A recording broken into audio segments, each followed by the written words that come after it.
Pantheon. The world's fastest multi-launch coaster? Yeah, that one. The insane-looking Intamin Blitz coaster.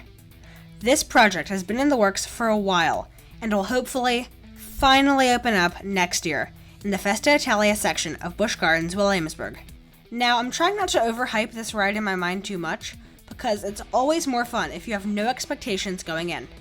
However, I just cannot help myself, and I think about this ride all of the time.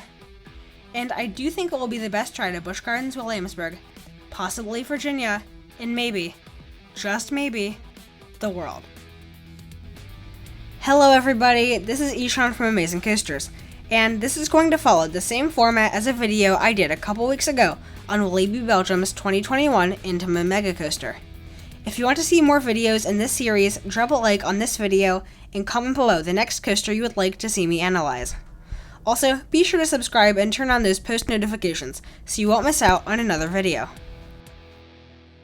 Lastly, I really want to say a huge thank you to AmusementInsider. He has a great channel and has some awesome No Limits 2 creations, and these really come in handy for these videos, so go subscribe to him. The other source I want to give a special shout out to is BGWFans. They have a fantastic website, and they go way into detail on everything Busch Gardens. That said, let's get into the video. So, Pantheon, opening in spring 2021. Let's get into that layout, because, let me just say, it really is something special. Right out of the station, you're going to go into a few S-curves. These aren't going to provide any huge forces or anything, but they will just set the tone for the ride, kind of like an RMC pre-lift section. After those, bam, you hit the first launch. This will be at a speed of 36 miles per hour, and will just give the train enough speed in order to get to those main launches. This will be followed by an inversion called a 0G winder, which is basically just a 0G roll, and then a right turn. This right turn will lead into two outward banking curves in opposite directions. I have no idea what kind of forces these could pull. Again, it could be just like the RMC pre-lift section, or it could provide some floater or even ejector airtime. We really have to see what the pacing is going to be like on this ride to find out. But yeah, I think if the train is going fast enough over those, you're going to get some sweet airtime. After this, you would experience the swing launch. So first you will go through a 50 mile per hour launch. And keep in mind, there is an airtime hill right in the middle of the launch track, so that definitely has the potential to be an awesome part of the ride. This will send you maybe halfway up the top hat. Then there will be a 61 mile per hour backward launch, which will send you up the 178-foot vertical spike. Let me just say, this will terrify the GP. You fall down the spike and go through a 67 mile per hour forward launch, which will send you up and over the top hat. It is a 180-foot, 95-degree drop. In the back, you will get absolutely yanked over this. This top hat will also provide a great view of the rest of the park before you dive down toward the Rhine River into a high-speed right turn. Then there's an outer banked airtime hill, just straight ejector there, especially in the back. Think Steel Vengeance. Another right turn will lead into the second and final inversion, an inverted airtime hill, so basically just a 0G stall. This will provide the best hang time on the ride, and will be a one-of-a-kind experience in the park. Finally, left turn, left turn, into the wave turn, and into the brakes. Again, the wave turn will absolutely be a one-of-a-kind experience in the park. I also don't know how many trains this ride can run, so if you know, definitely tell me in the comments below. I think the max is 3, but they will generally keep it at 2. Now, despite this great layout, if there is any con with Pantheon, it will be its reliability. There's no denying it.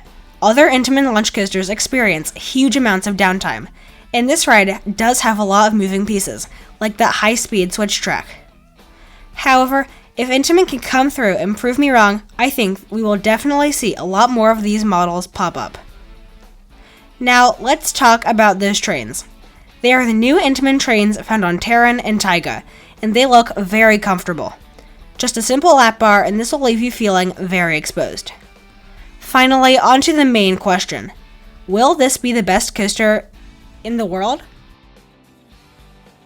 Probably not. However, this definitely could be in contention for the best coaster in the US.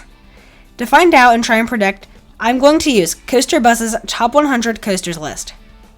In terms of North America, at the top of the list, we have Steel Vengeance, Fury 325, Lightning Rod, El Toro, Millennium Force, Twisted Colossus, Twisted Timbers, The Voyage, Boulder Dash, Leviathan, Iron Rattler, Maverick, Superman the Ride, Wicked Cyclone, Goliath, Outlaw Run, and Mako.